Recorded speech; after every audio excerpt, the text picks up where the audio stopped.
کہا اے سلمان مسجد نبوی کی دیوار بلند ہو رہی ہے، گویا ایسا لگ رہا ہے کہ بی بی فاطمہ بددعا کر رہی ہے، اے سلمان فوراً جا کر کے فاطمہ کو روکو، فوراً جا کر کے فاطمہ کو روکو۔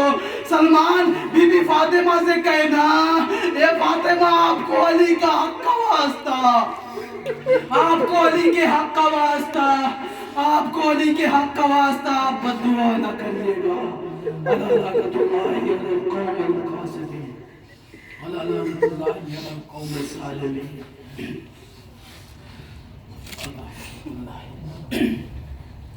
آپ سے بلند آواز سے امام زمانہ جل اللہ تعالیٰ فرجہ شریف کی ظہور میں تعجیل کے لیے دعائے الفرج۔ بسم اللہ الرحمن الرحیم۔